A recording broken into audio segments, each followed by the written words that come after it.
Hello everyone, Kevin Annett again with my latest column, issue number 6 of Annett's Weekly for Wednesday, November 24th, 2021. Well, with all the news about the Pope cancelling his visit to Canada because of protests and divisions within the church, because of new evidence coming out about Bergoglio's nefarious roles and all sorts of nasty things, I thought it was appropriate that we focus a little bit more on the background surrounding that particular death camp called the Kamloops Catholic Indian Residential School on the West Coast. And the reflections today are a part of that. Quote of the week: "It is undeniable that the children die at an enormously higher rate in our Indian schools, but such is in keeping with the policy of this department, which is geared toward the final solution of the Indian problem." And that was Duncan Campbell-Scott, the Deputy Minister of Indian Affairs for Canada in Ottawa, November 7th, 1909. My first reflection is called "A Conversation with a Killer at Peace with Himself." An Indigenous friend of mine remarked recently that he can't understand why the Roman Catholic Church is still allowed to operate in his community of Kamloops, British Columbia, when they killed so many children there. In the way of an explanation, I recalled to him an encounter I had years ago that explained some of Canada's normalized genocide.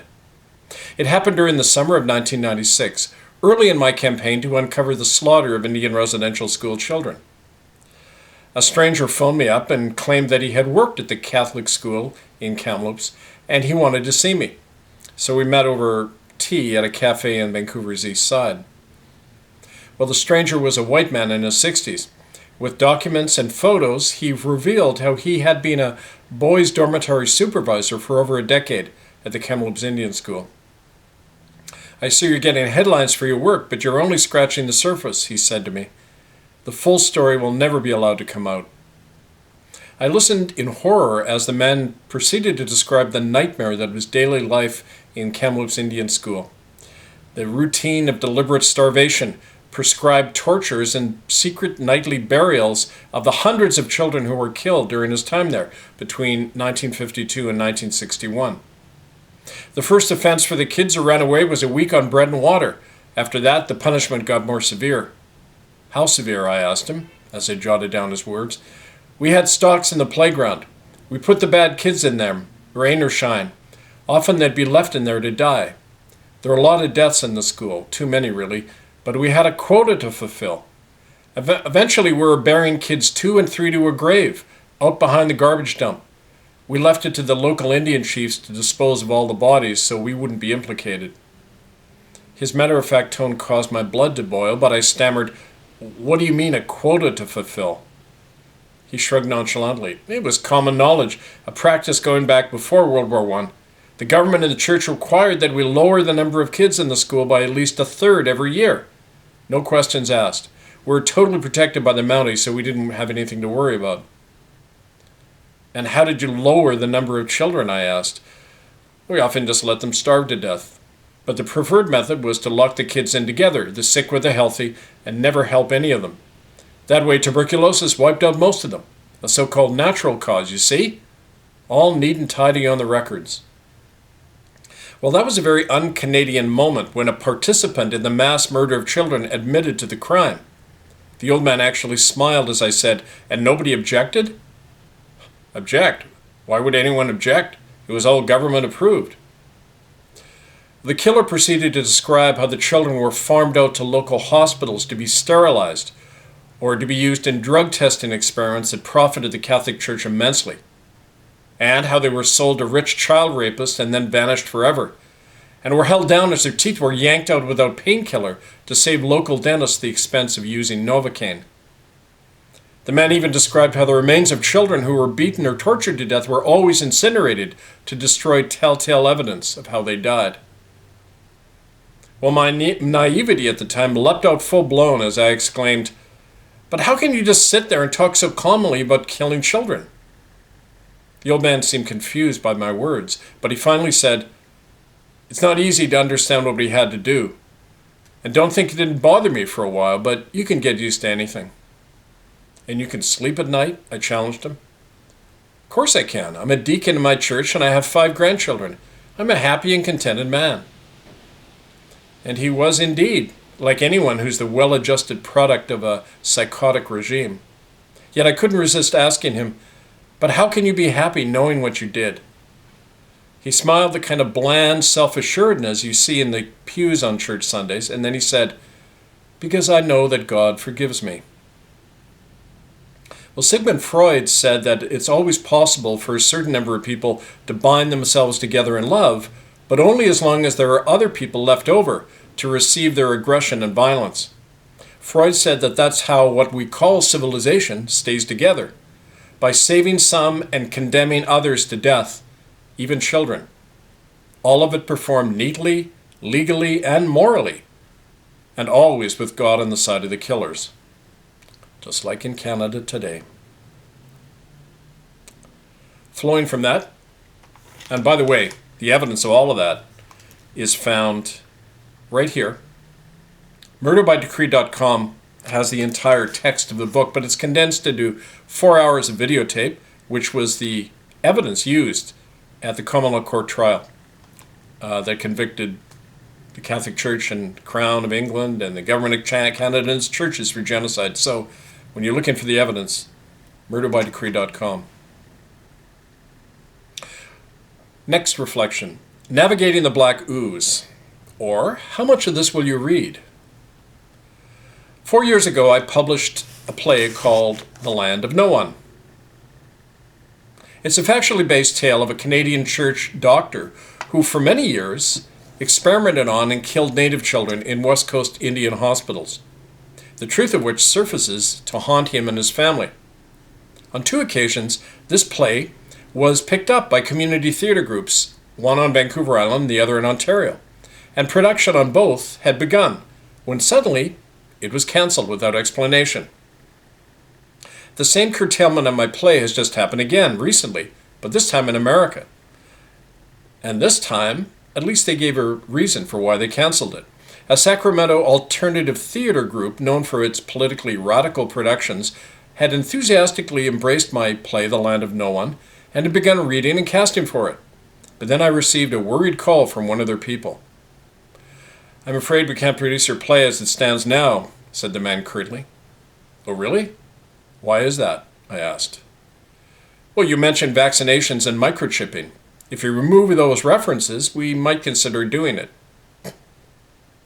Well, my buddy Joe Hensby called it the Black Ooze. He saw it engulf his entire generation as the great fear of McCarthyism and self-censorship swept this continent. Then and now, free inquiry is suspect and criminalized. Certain people and issues are declared anathema, and everyone, including the progressives, look and think the other way as human lives and truth are crushed in the shadows. Well, nowadays, the state of the Black Ooze reminds me of the concluding scene of that cult sci-fi movie, The Blob, where the voraciously expanding organism has engulfed most of the unsuspecting townspeople and nothing seems able to stop it.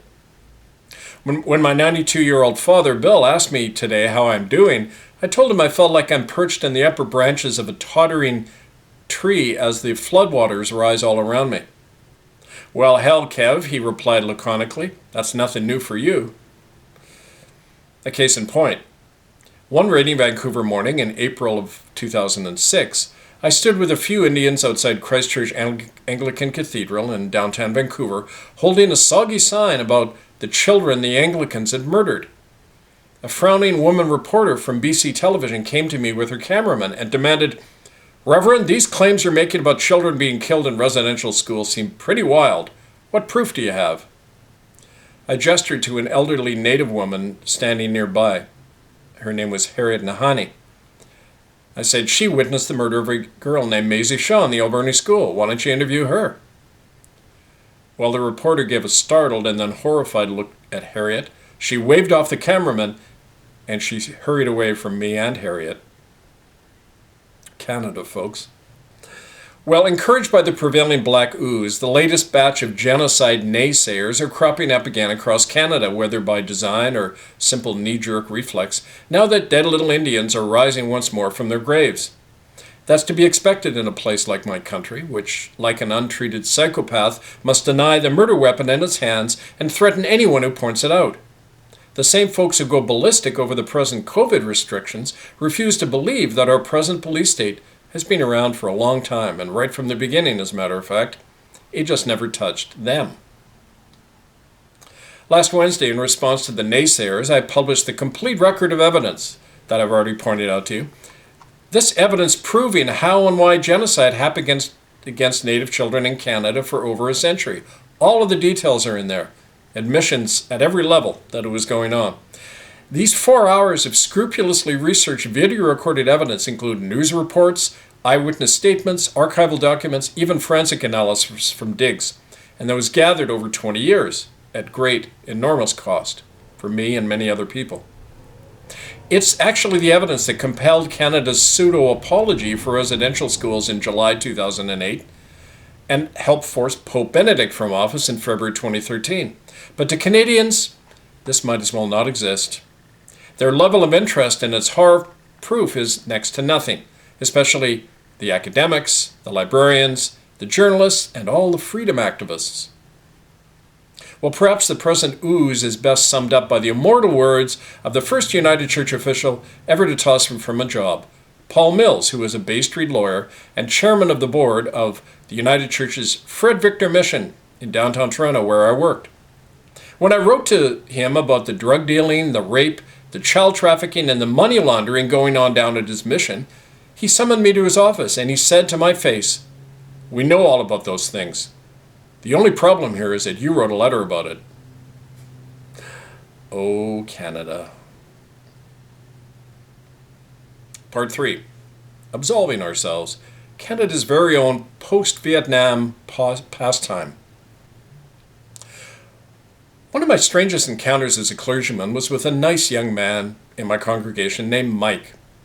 He had it all: good looks, a cushy job, a gorgeous wife named Esther, and 3 wonderful daughters. Every week, his seemingly happy family worshipped in my Port Alberni church without a hint of a problem. That is, until Mike asked to see me one Sunday after the service. "I need your advice," he said pleasantly as we retired to my office. And then, with a not exactly troubled look, Mike quickly described in lurid detail his series of affairs he was having with various women in town.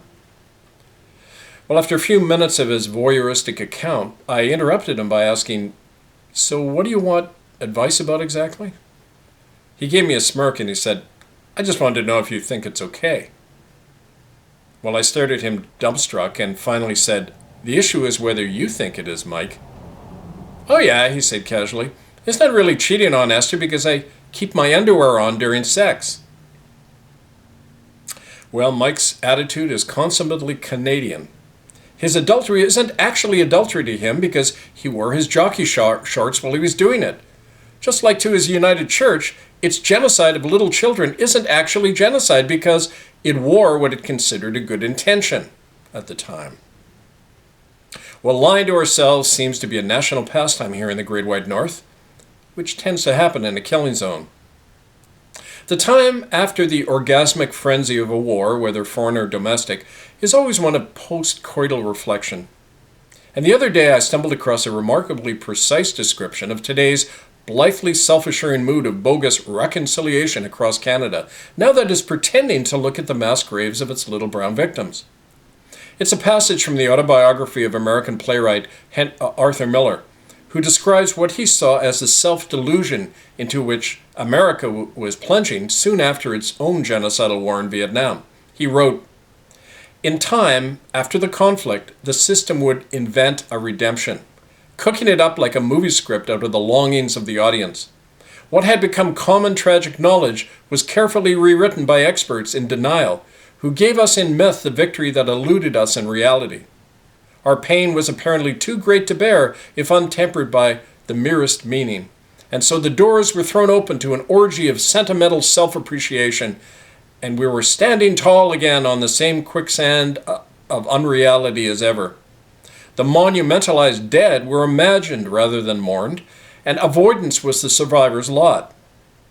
It was as though our people had witnessed something so repulsive, so inexplicable for us to have done, that we could not acknowledge the casting away of so many lives. Instead, we found solace in a show business performance that reassured us of greatness reborn, and spoke over and over of an alleged national healing, as if to convince ourselves of something that was not there. Well, personally, this understanding goes far to explain why I am still an exile pariah in my own land, even after my exposure of our homegrown war crimes has been vindicated. Pale Canadians still cling to their national self-image as that of a civilized, well-intentioned people, because the alternative would mean to let slip the mask and see the ugly reflection in the mirror. The same desperate delusion explains why most of us long for a return for an imagined pre-COVID good old days that in truth existed only for the privileged beneficiaries of massive race murder in Canada. Absolving ourselves of our own crimes never resolves anything. It only increases our demise and speeds our collapse, because we cannot come to terms with something we have never understood, namely ourselves. This is Kevin Annett, Eagle Strong Voice, murderbydecree.com, republicofcanada.ca. Stand by for more.